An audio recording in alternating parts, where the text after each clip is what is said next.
ఈరోజు అధ్యక్ష కేంద్ర ప్రభుత్వం ప్రవేశపెట్టిన బడ్జెట్ మీద రాష్ట్ర ప్రభుత్వం ప్రవేశపెట్టిన చర్చను తమరు అనుమతించడం, ఈ చర్చలో దాదాపుగా 9 మంది సభ్యులు సుదీర్ఘంగా పాల్గొని ప్రభుత్వానికి కొన్ని సూచనలు, కేంద్ర ప్రభుత్వానికి కొన్ని డిమాండ్స్ ప్రతిపాదించారు. ఇందులో ప్రధానంగా శ్రీధర్ బాబు గారు, శ్రీ కేటీ రామారావు గారు, ఏ మహేశ్వర్ రెడ్డి గారు, పొన్నం ప్రభాకర్ గారు, మాజిద్ హుస్సేన్ గారు, బట్టి విక్రమార్క గారు, హరీష్ రావు గారు, కూనంనేని సాంబశివరావు గారు, వివేక్ వెంకటస్వామి గారు సభ్యులందరూ కూడా చర్చలో పాల్గొని కేంద్ర ప్రభుత్వం తెలంగాణ రాష్ట్రం పట్ల చూపించిన వివక్ష కానీ, ప్రదర్శిస్తున్న కక్ష కానీ, ఇవ్వాల్సిన అనుమతులు కానీ, విడుదల చేయాల్సిన నిధుల విషయంలో వారి అభిప్రాయాలు చెప్పిండ్రు. వారి అభిప్రాయాలతో పాటు వారు ఒక సూచన కూడా చేసిండ్రు. తీర్మానం ద్వారా ఈ సభ ఏకగ్రీవంగా తీర్మానం ఆమోదం చేసి కేంద్ర ప్రభుత్వానికి మన యొక్క నిరసనను, మన యొక్క ఆలోచన తెలియజేస్తే బాగుంటుంది అని చెప్పి వారు సూచన చేసిండ్రు. తప్పకుండా కొన్ని అంశాలను ప్రస్తావించిన తర్వాత తమరి అనుమతితో ఆ తీర్మానాన్ని కూడా ప్రవేశపెట్టడానికి నాకు అనుమతి ఇవ్వాల్సిందిగా కోరుకుంటూ, అధ్యక్ష, భారతదేశం 15 ఆగస్టు 1947 కంటే ముందు చాలా సంస్థానాలు, దాదాపుగా 565 సంస్థానాల రూపంలో, అదేవిధంగా బ్రిటిష్ పాలనలో మగ్గిపోతూ ఉన్నది. ఆ సందర్భంలో హైదరాబాద్ సంస్థానం, ఈనాడు కొంత ప్రాంతం మహారాష్ట్రలో, మిగిలిన ప్రాంతం కర్ణాటకలో, ఇప్పుడున్న తెలంగాణ రాష్ట్రం, ఆనాడు ఈ సంస్థానం కూడా స్వేచ్ఛ కోసం, స్వతంత్రం కోసం సాయుధ రైతాంగ పోరాటాన్ని చేస్తూ ఈ ప్రాంతం కూడా పోరాటంలో చాలామంది అమరులై మనం స్వతంత్రాన్ని సాధించుకున్నాం. సెప్టెంబర్ 17, 1948లో మనకు స్వతంత్రం వచ్చి ఈ ప్రాంతం కూడా, హైదరాబాద్ సంస్థానం కూడా భారతదేశంలో విలీనమైంది. ఈ విలీనమైన భారతదేశం, ఈ సంస్థానాలు కావచ్చు, వివిధ రకాల జాతులు, భిన్న మతాలు, బహుభాష, ఎన్నో సంస్కృతులు ఉన్న ఈ దేశం అఖండ భారత్గా, ఒక ప్రజాస్వామ్య స్ఫూర్తి దేశంగా ప్రపంచానికే ఆదర్శంగా నిలబడాలి అని చెప్పి ఆనాడు పండిత్ జవహర్లాల్ నెహ్రూ మొట్టమొదటి ప్రధానమంత్రి ఈ దేశానికి ఒక మంచి రాజ్యాంగాన్ని ఇవ్వాలి, ఈ రాజ్యాంగం ప్రపంచానికి ఆదర్శంగా ఉండాలి, ప్రతి వాడి యొక్క హక్కును, అవకాశాలను కాపాడాలి అని చెప్పి భారత రాజ్యాంగాన్ని దేశానికి ప్రసాదించడం జరిగింది. డాక్టర్ బాబాసాహెబ్ అంబేద్కర్ గారి నేతృత్వంలో మేధావులు అందరూ కలిసి కూలంకషంగా చర్చించి ఈ దేశానికి ఒక గొప్ప గ్రంథం, మన రాజ్యాంగాన్ని మనకిచ్చారు. ఆ రాజ్యాంగం యొక్క స్ఫూర్తి మీకు అందరికీ తెలుసు అధ్యక్ష, మనకందరికీ తెలుసు, సభలో ఉన్న సభ్యులకు, 140 కోట్ల ప్రజలకు కూడా ఆ స్ఫూర్తి మనకు తెలుసు. ఏ ప్రాంతానికి కూడా పాలకులు అన్యాయం జరగకుండా యూనియన్ ఆఫ్ స్టేట్స్, వివిధ రాష్ట్రాలను సమానంగా చూసుకోవడానికి అవసరమైన విధి విధానాలు రూపొందించి ఎలాంటి వివక్ష లేని పరిపాలన జరగాలని వారు స్పష్టంగా రాజ్యాంగంలో పొందుపరచడం జరిగింది.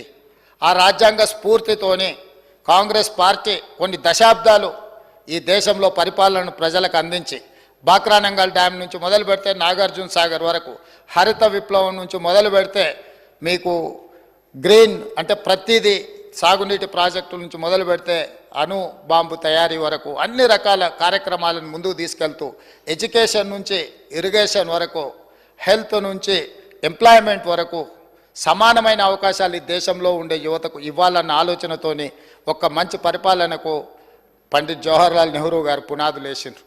వారు వేసిన పునాదుల మీద ఈ దేశాన్ని శ్రీమతి ఇందిరాగాంధీ గారు అద్భుతమైన అభివృద్ధి పదం వైపు ఎన్నో ఎన్నో ఎన్నో సరళీకృత విధానాలు తీసుకొచ్చి బ్యాంకులను జాతీయం చేయడం కానీ, లేకపోతే ఎస్సీ ఎస్టీలకు ఇచ్చిన రిజర్వేషన్లతో పాటు భూమి మీద హక్కులు ఇవ్వడం కానీ, చదువుకున్న నిరుద్యోగ యువకులకు ఉద్యోగ ఉపాధి అవకాశాలు కల్పించాలని ఒక పకడ్బందీ పరిపాలన అందించి ఈ దేశానికే ఆదర్శవంతమైన ప్రధానమంత్రిగా శ్రీమతి ఇందిరాగాంధీ గారు ప్రపంచంలోనే ఒక ఉక్కు మహిళగా గుర్తింపు పొందారు.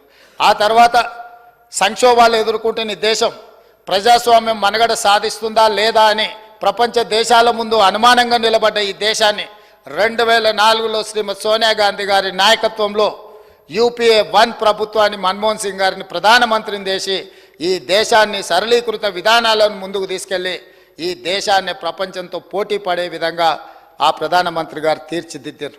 10 సంవత్సరాలు మన్మోహన్ సింగ్ గారి నాయకత్వంలో సోనియా గాంధీ గారి నేతృత్వంలో అన్ని రాష్ట్రాలకు అవకాశాలు కల్పిస్తూ అన్ని ప్రాంతాలకు సమానమైన నిధులు కేటాయిస్తూ వివిధ రాష్ట్రాలు అభివృద్ధి కోసం పెట్టుకుంటున్న విజ్ఞప్తులను అనుమతులు ఇస్తూ ఈ దేశంలో ప్రజాస్వామ్యం వేళ్ళునుకునే విధంగా ఈ దేశం అభివృద్ధి చెందిన దేశంగా ముందుకు తీసుకెళ్లడానికి ప్రయత్నం చేసిండ్రు అధ్యక్ష. ఆ స్ఫూర్తితో ఈ దేశంలో ఈ దేశమే ప్రపంచానికి ఆదర్శంగా నిలబడుతున్న సందర్భంలో 2014లో భారతీయ జనతా పార్టీ నరేంద్ర మోడీ గారు ఈ దేశానికి ప్రధానమంత్రి అయినరు. ఈ 2004 నుంచి 2014 మధ్యలో ఈ ప్రాంత ప్రజలు ఉమ్మడి ఆంధ్రప్రదేశ్ రాష్ట్రంలో వివక్షకు లోనవుతున్నాము, మా ప్రాంతానికి రావాల్సిన నిధులు రావడం లేదు, మా నీళ్లు మాకు పారడం లేదు, మా ప్రాంతానికి ప్రత్యేక రాష్ట్రమే పరిష్కారము అని చెప్పి ఆనాడు ప్రజలందరూ కలిసికట్టుగా కోదండరామ్ గారి నేతృత్వంలో వారి నాయకత్వంలో మనం అందరం కలిసి కొట్లాడితే తెలంగాణ రాష్ట్రం అనేది కల సాకారమైంది. ఈ తెలంగాణ రాష్ట్రం ఇవ్వాలన్న ఆలోచన ఇచ్చి నిరూపించిన శక్తి కాంగ్రెస్ పార్టీది, శ్రీమతి సోనియా గాంధీ గారిది. ఆ ఇచ్చిన తెలంగాణ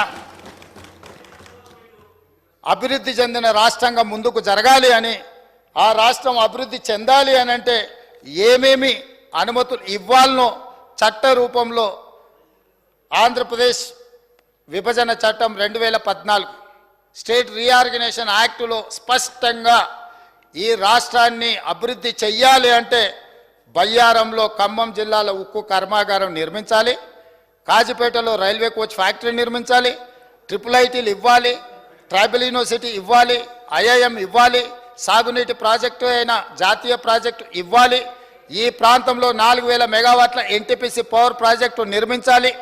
ఈ ప్రాంతానికి ఏమేమి కావాలనో క్షుణ్ణంగా ప్రతి అంశాన్ని పరిగణలోకి తీసుకొని రేపొద్దున ఎవరు వచ్చినా కూడా మన తెలంగాణకు అన్యాయం జరగకుండా చట్టబద్ధత కల్పించి లోక్సభలో రాజ్యసభలో బిల్లును ఆమోదింపజేసి హైదరాబాద్తో కూడుకున్న తెలంగాణ రాష్ట్రాన్ని శ్రీమతి సోనియా గాంధీ గారు మన్మోహన్ సింగ్ గారు మనకిచ్చిండ్రు. ఈ రాష్ట్రానికి తెలంగాణ రాష్ట్రం అని చెప్పుకోవడానికి గర్వంగా కాంగ్రెస్ పార్టీ పునాదులేస్తే జరిగిన ఎన్నికలలో కొంతమందికి ప్రజలు తీర్పు ఇచ్చిండ్రు, అవకాశం ఇచ్చిండ్రు. ఆ తీర్పును అవకాశాన్ని 10 సంవత్సరాలు కేంద్రంలో నరేంద్ర మోడీ గారు ఉండొచ్చు, రాష్ట్రంలో కల్వకుంట్ల చంద్రశేఖరరావు గారు ఉండొచ్చు. పునర్విభజన చట్టంలో ప్రజాస్వామ్య దేవాలయమే పార్లమెంటరీ వ్యవస్థ, పార్లమెంట్. ఆ దేవాలయంలో చేసిన చట్టాలను కూడా 10 సంవత్సరాలు అమలు చెయ్యలేదు. అమలు చెయ్యకపోవడానికి గల కారణాలు ప్రజలు గుర్తించిండ్రు. ఆనాడు చట్టం ద్వారా మనకిచ్చిన అధికారాన్ని 10 సంవత్సరాలు ఇక్కడ ఉన్న పాలకులు ప్రశ్నించకపోవడము, నిలదీయకపోవడము, రాబట్టుకోకపోవడం వల్ల తెలంగాణకు తీరని అన్యాయం జరిగింది. కనీసం ఇప్పుడైనా నరేంద్ర మోడీ గారు ఈరోజు 10 సంవత్సరాలు అమలు చేయని విషయాలను ఈ బడ్జెట్లోనైనా తప్పకుండా చేస్తారన్న ఆలోచనతో చేయాలన్న ఉద్దేశంతో మేము డిసెంబర్ 3, 2023 నాడు ఫలితాలు వచ్చిన ఎంబడే 7 తారీఖు మేము ప్రమాణ స్వీకారం చేసిన మరుక్షణం కేంద్రంలో ప్రధానమంత్రిని, హోంమంత్రిని, వివిధ శాఖల మంత్రులను, ప్రధానమంత్రి గారిని స్వయంగా 2 సార్లు ఢిల్లీకి వెళ్ళి కలిసినాం. ఇక్కడ ఆదిలాబాద్కు వచ్చినప్పుడు కూడా పర్సనల్గా కలిసి వారిని ఆహ్వానించి ఫెడరల్ స్ఫూర్తితో ఒక ప్రధానమంత్రికి ఇవ్వవలసిన గౌరవాన్ని తెలంగాణ రాష్ట్ర ముఖ్యమంత్రిగా నా విధులను నేను నిర్వర్తించిన. ఆ సందర్భంలో ప్రధానమంత్రిని నేను స్పష్టంగా చెప్పిన, మీరు ఒక పెద్దన్న, ప్రజాస్వామ్యంలో వివిధ రాష్ట్రాల ముఖ్యమంత్రులకు ఈ దేశ ప్రధానమంత్రి ఒక పెద్దన్న లాంటి వాడు, మీరు పెద్దన్న పాత్ర పోషించండి, మా రాష్ట్రానికి రావాల్సిన నిధులు, మాకు ఇవ్వవలసిన అనుమతులు మీరు ఇవ్వండి, మీ పెద్దన్న పాత్ర మీరు పోషించండి అని నేను చెప్పిన. అధ్యక్ష, వారిని పెద్దన్న అంటే నాకేమైనా వారు పదవి ఇస్తారా? నాకేమైనా కిరీటం పెడతాడా? ఇవాళ నాకు ఈ పదవి వచ్చింది అని అంటే ప్రజలు అవకాశం ఇవ్వడం వల్ల వచ్చింది. నా పార్టీ నాకు ఈ బాధ్యత ఇవ్వడం వల్ల వచ్చింది. పార్టీ అధ్యక్షుడిగా నాకు పార్టీ అవకాశం ఇచ్చింది. ఆ అధ్యక్ష పదవితో ప్రజల దగ్గరికి వెళ్ళి ప్రజల్ని అడిగినాం, ప్రజా తీర్పు కోరినాం. ప్రజలు తీర్పిచ్చి తెలంగాణ రాష్ట్రానికి కాంగ్రెస్ పార్టీకి అవకాశం ఇస్తే మా 65 మంది శాసనసభ్యులు సభానాయకుడిగా నన్ను ఎన్నుకొని ప్రజాస్వామిక స్ఫూర్తితో నన్ను ఇక్కడ కూర్చోబెట్టింది అధ్యక్ష. ముఖ్యమంత్రి ఎవరి దయా దాక్షిణ్యాల మీదనో ఎవరినో పెద్దన్న అంటే వచ్చిన పదవి కాదు అధ్యక్ష. కానీ తెలంగాణ రాష్ట్ర ముఖ్యమంత్రిగా 4 కోట్ల ప్రజల యొక్క హక్కులను కాపాడాల్సిన బాధ్యత నా మీద ఉంది. ఈ గురుతరమైన బాధ్యతను అమలు చేయడానికే ఒక అడుగు ముందుకేసి ఒక మెట్టు దిగి ఈ దేశ ప్రధానమంత్రిని మీరు ముఖ్యమంత్రులకు అందరికీ పెద్దన్న లాంటి వారు, మీరు పెద్దన్న అంటే పెద్ద మనసు చేసుకొని తెలంగాణ రాష్ట్రానికి ఏవైతే చట్టం ద్వారా హక్కులు కల్పించినరో ఆ హక్కులను అడ్డుకోకండి, తెలంగాణకు అనుమతులు ఇవ్వండి అని చెప్పి వారికి విజ్ఞప్తి చేసినాం. 3 సార్లు ప్రధానమంత్రిని కలిసిన, 18 సార్లు వివిధ మంత్రులను కలిసినాం.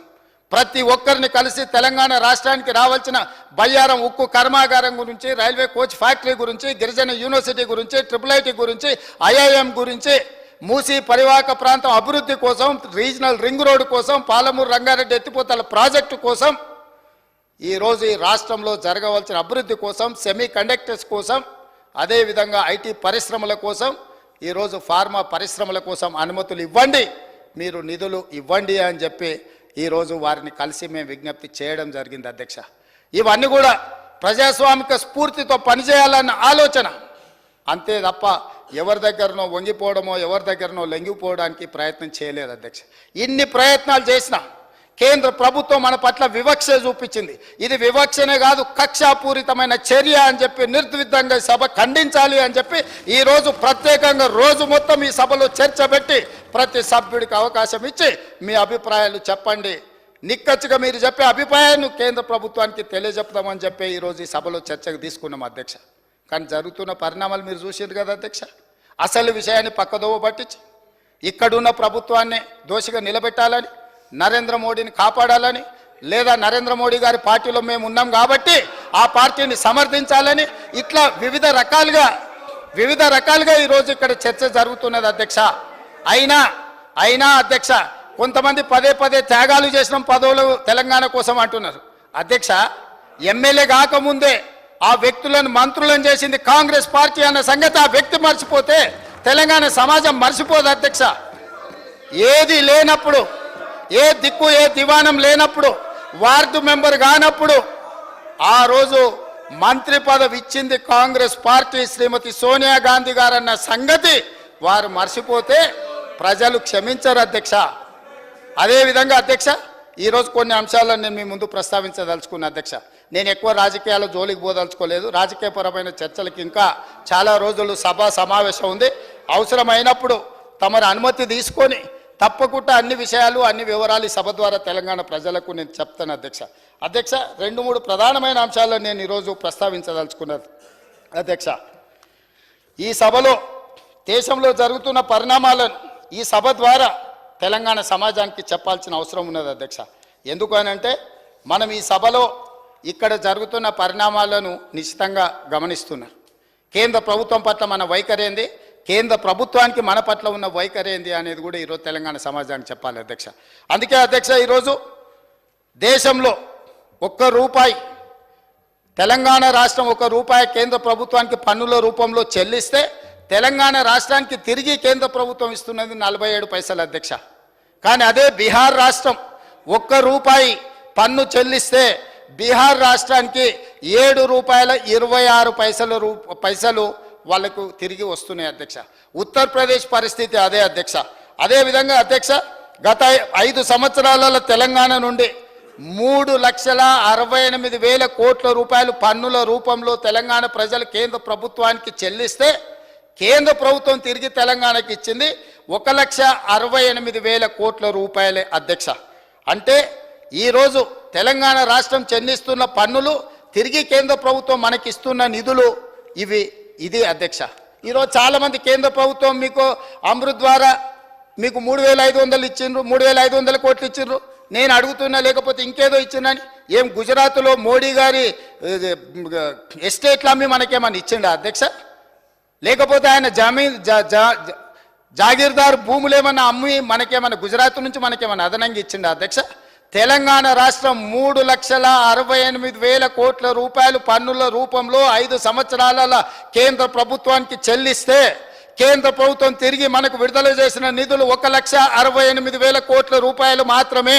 ఇది ఎవరి దయా దాక్షిణ్యం కాదు, ఎవరి ఆస్తులు మాన్యాలు అమ్మి తెలంగాణ రాష్ట్ర ప్రజలకు ఇవ్వలేదు అధ్యక్ష. ఇది ఎవరి దయా దాక్షిణ్యం కాదు, మన హక్కులు మనకి ఇవ్వకపోవడం వల్ల, చట్టం రూపంలో పార్లమెంట్లో చేసిన శాసనాలను ఉల్లంఘించడం వల్ల ఇవాళ ఈ అంశం మీద ఇవాళ చర్చించాల్సిన పరిస్థితి వచ్చింది అధ్యక్ష.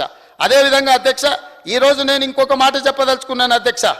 ఎట్లా అంటే 5 దక్షిణాది రాష్ట్రాలు చెల్లిస్తున్న పన్నులు ఎంత, తిరిగి 5 దక్షిణాది రాష్ట్రాలకు కేంద్ర ప్రభుత్వం ఇస్తున్నది ఎంత, ఒక్క ఉత్తరప్రదేశ్కి ఇస్తున్నది ఎంత అనేది కూడా ఇవాళ చర్చించాల్సిన అవసరం ఉన్నది అధ్యక్ష. 5 దక్షిణాది రాష్ట్రాలు 5 అయినా తెలంగాణ, ఆంధ్రప్రదేశ్, కర్ణాటక, కేరళ, తమిళనాడు ఈ 5 రాష్ట్రాల నుండి GST పన్ను వసూళ్లు 22,26,000 కోట్ల రూపాయలు అధ్యక్ష. ఏమైంది ఆంధ్రప్రదేశ్కి? బాగానే ఉంది. సో ఈరోజు ఈ 5 రాష్ట్రాలు కలిసి పన్నుల రూపంలో చెల్లించింది 22,26,000 కోట్ల రూపాయలు అధ్యక్ష. కానీ తిరిగి ఈ 5 రాష్ట్రాల కేంద్ర ప్రభుత్వం ఎంత ఇచ్చిందంటే 6,42,000 కోట్ల రూపాయలు మాత్రమే. 5 రాష్ట్రాలు 22,26,000 కోట్లు చెల్లిస్తే 5 రాష్ట్రాలకు తిరిగి కేంద్ర ప్రభుత్వం ఇచ్చింది 6,42,000 కోట్ల రూపాయలే అధ్యక్ష. అదేవిధంగా ఒక్క ఉత్తరప్రదేశ్లో పన్నుల రూపంలో 3,41,000 కోట్లు చెల్లిస్తే ఉత్తరప్రదేశ్కు 6,91,000 కోట్ల రూపాయలు తిరిగి కేంద్ర ప్రభుత్వం చెల్లించింది అధ్యక్ష. మన 5 రాష్ట్రాలకు ఇచ్చిన నిధుల కంటే ఒక్క ఉత్తరప్రదేశ్కే అత్యధికంగా ఇస్తున్నారు అధ్యక్ష.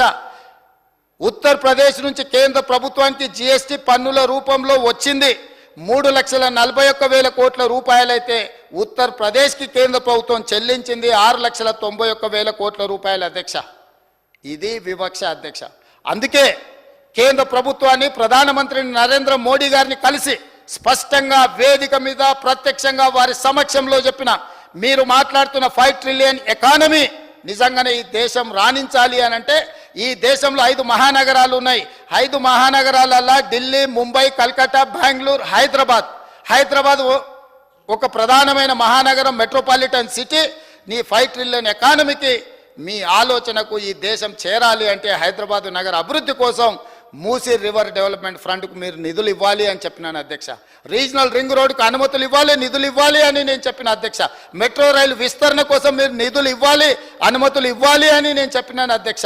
అదేవిధంగా గోదావరి జలాల నుంచి ఉస్మాన్ సాగర్, హిమాయత్ సాగర్కు ట్రంక్ లైన్ ద్వారా తీసుకొచ్చి శాశ్వతంగా నీటి సమస్యను పరిష్కరించడానికి అక్కడి నుంచి ఆ పైప్ లైన్ల ద్వారా నీళ్లు తీసుకొస్తే శాశ్వతంగా మూసీ రివర్ని మొత్తం రిజర్వేట్ చేసి బాగుపరచడానికి ఉపయోగపడుతుంది అని మేము చెప్పినాం అధ్యక్ష. ఫార్మా సిటీకి అనుమతి ఇవ్వండి, ఫార్మా సిటీ ద్వారా ఉద్యోగ ఉపాధి అవకాశాలు కల్పించాలని అడిగినాం అధ్యక్ష. ఈ ప్రాంతంలో 30 లక్షల నిరుద్యోగులు, 30 లక్షల చదువుకునే విద్యార్థులు ఉన్నారు. మాకు IIM ఇవ్వండి. వివిధ రాష్ట్రాలలో సైనిక్ స్కూల్స్ ఉన్నాయి. ఆంధ్రప్రదేశ్లో 2 ఉన్నాయి, ఉత్తరప్రదేశ్లో 7 ఉన్నాయి, ఇతర రాష్ట్రాలలో సైనిక్ స్కూల్స్ ఉన్నాయి. ప్రతి రాష్ట్రానికి కనీసంగా ఒక సైనిక్ స్కూల్ ఉండాలి. తెలంగాణ రాష్ట్రంలో సైనిక్ స్కూల్ లేదు. తెలంగాణ రాష్ట్రానికి సైనిక్ స్కూల్ ఇవ్వండి అని చెప్పి పదే ప్రధానమంత్రి నుంచి మొదలు పెడితే రాజ్నాథ్ సింగ్ వరకు నేను కలిసి విజ్ఞప్తి చేసిన అధ్యక్ష. నేను హైదరాబాద్ కంటోన్మెంట్, నేను ఆ ప్రాంతంలో పార్లమెంట్ సభ్యుడిగా పనిచేసిన 50 ఎకరాల భూమిని కంటోన్మెంట్లో డిఫెన్స్ నుంచి తీసుకొని ఇస్తాం, మీరు సైనిక్ స్కూల్కి అనుమతి ఇవ్వండి అని అంటే ఆ కేంద్ర ప్రభుత్వం ఈ అనుమతి ఇవ్వలేదు అధ్యక్ష. అందుకే ఈరోజు IIM కోసం, సైనిక్ స్కూల్ కోసం, గిరిజన యూనివర్సిటీని పూర్తి స్థాయిలో అభివృద్ధి చేయడం కోసం అన్ని రకాల అనుమతులు ఇవ్వండి అని మనం పట్టుబట్టి సాధించి ఏకాభిప్రాయం ఈ సభలో ఉండి ప్రభుత్వం పెట్టిన చర్చలో సంపూర్ణంగా ప్రభుత్వానికి అండగా నిలబడి ఇవాళ కేంద్ర ప్రభుత్వాన్ని నిలదీస్తే ఈ సమస్య పరిష్కారానికి ఒక దారి ఉండేది. కానీ దురదృష్టవశాత్తు పార్టీల ప్రయోజనాలు, వ్యక్తుల ప్రయోజనాల కోసమే కొంతమంది సభ్యులు మాట్లాడడం శోచనీయం అధ్యక్ష. తెలంగాణ సమాజం నిశితంగా గమనిస్తుంది. ఇది తెలంగాణ సమాజానికి మంచిది కాదు అధ్యక్ష. ఈరోజు అందుకే పాల్గొన్న అన్ని రాజకీయ పార్టీలకు సంబంధించిన సభ్యులకు నా సూచన ఒక్కటే, రేపటి నుంచి రాజకీయాలు మాట్లాడుకుందాం. ఇవాళ తెలంగాణ ప్రజల కోసం, తెలంగాణ హక్కుల కోసం, తెలంగాణకు రావాల్సిన నిధుల కోసం, తెలంగాణకు రావాల్సిన అనుమతుల కోసం మనందరం ఏకాభిప్రాయంతో నుండి ఒక్క తాటి మీద నిలబడితే కేంద్ర ప్రభుత్వాన్ని మెడలు వంచి మనకు కావాల్సిన హక్కులను సాధించుకోవడం పెద్ద సమస్య కాదు అధ్యక్ష. నిన్న ఈ బడ్జెట్లో ఈ విధంగా ఉన్న వెంబడే కేంద్రంలో మల్లికార్జున్ ఖర్గే గారిని, కాంగ్రెస్ పార్టీలో సోనియా గాంధీ గారిని, రాహుల్ గాంధీ గారితో మాట్లాడి ఈరోజు ఉదయం 11 గంటల నుంచి పార్లమెంటు మెట్ల మీద తెలంగాణకు జరిగిన అన్యాయం మీద అన్ని ఇండియా కూటమిలో ఉన్న అన్ని పార్టీలను కలిపి ఈరోజు అక్కడ నిరసన తెలిపించి కేంద్ర ప్రభుత్వం మీద ఒత్తిడి తీసుకొచ్చే ప్రయత్నం కాంగ్రెస్ పార్టీ చేసింది. బాధ్యత కాంగ్రెస్ పార్టీ తీసుకున్నది అధ్యక్ష. అదేవిధంగా అధ్యక్ష, 14వ ఆర్థిక సంఘం సిఫార్సు మేరకు స్టేట్ ట్యాక్స్ డివల్యూషన్లో అంటే రాష్ట్రాలకు పన్నుల పంపిణీలో వాటా ఇవ్వాల్సిందని 42% ఇవ్వని 14th ఫైనాన్స్ కమిషన్ రికమెండ్ చేస్తే కోతలు విధించి రకరకాలుగా తిరకాసులు పెట్టి ఈరోజు 32.47% మాత్రమే రాష్ట్రాలకు ఇస్తున్నారు అధ్యక్ష. సెస్సులు సర్చార్జుల రూపంలో కోతలు విధించి రాష్ట్రానికి న్యాయంగా దక్కాల్సిన నిధులను ఇవాళ కేంద్ర ప్రభుత్వం ఇస్తలేదు అధ్యక్ష. అందుకే పునర్విభజన చట్టం నుంచి మొదలు పెడితే డివల్యూషన్ ప్రకారం మనకు రావాల్సిన వాటాలకు అదేవిధంగా కేంద్ర ప్రభుత్వం వివిధ ప్రాజెక్టులకు, జాతీయ ప్రాజెక్టులు కానీ లేకపోతే పాలమూరు రంగారెడ్డి ఎత్తిపోతాల PMKSY కింద పెట్టాలని, జల్ జీవన్ మిషన్లో తాగునీటికి నిధులు ఇవ్వాలని, ఇవన్నిటిని కూడా ఈరోజు కేంద్ర ప్రభుత్వం మీద ఒత్తిడి తీసుకురావడానికి మా శాయశక్తుల ప్రయత్నం చేసినాం. ఆఖరి నిమిషం వరకు మేము ప్రయత్నం చేస్తూనే ఉన్నాం అధ్యక్ష. ఈరోజు కూడా ఈ సభలో ఇంత చర్చ ఎందుకు తీసుకున్నాం అధ్యక్ష? ఉదయం నుంచి మిగతా బిజినెస్లు అన్నీ కూడా పక్కన పెట్టి ఒక్కటే అంశానికి ఎందుకు ప్రాధాన్యత ఇచ్చినాం అధ్యక్ష? తెలంగాణ ప్రయోజనాలను కాపాడడమే మా బాధ్యత అని మేము భావించినాం. సభ్యులు మమ్మల్ని తిట్టినా, సభ్యులు అక్కసు వెలగక్కినా, కొంతమంది సభ్యులు కళ్ళల్లో నిప్పులు పోసుకున్నా, నేను ఇక్కడ కూర్చున్నా అని అవమానించే విధంగా మాట్లాడినా కూడా ఆ సభ్యులకు మీరు మాట్లాడడానికి అవకాశం ఇచ్చినా మేమేం అభ్యంతరం పెట్టలేదు కదా అధ్యక్ష.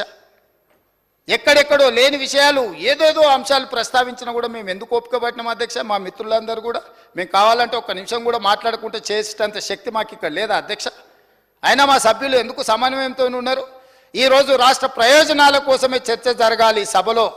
రాష్ట్ర ప్రయోజనాలను కాపాడడానికి మనందరం ఏకాభిప్రాయంతో ఉన్నాము అని ఏకగ్రీవ తీర్మానం చేయాలన్న ఆలోచనతోటే ఈరోజు మేము ఈ సభలో పూర్తిగా మేము సహకరించి మీ ఆదేశాల మేరకు ఈ సభలో మేము ముందుకు వెళ్తున్నాం అధ్యక్ష.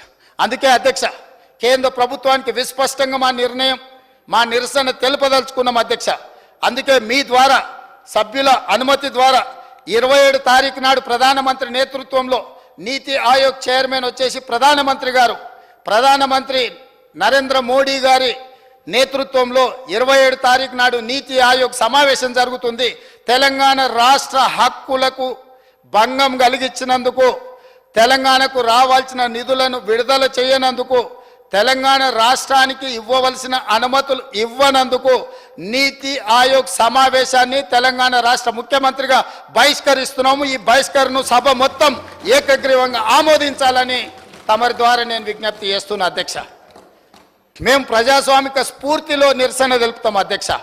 మేము ఏది పడితే అది మాట్లాడి, ఎంత వస్తే అంత మాట్లాడి తర్వాత కాదు కూడదని మాట్లాడే విధానం మాకు లేదు అధ్యక్ష.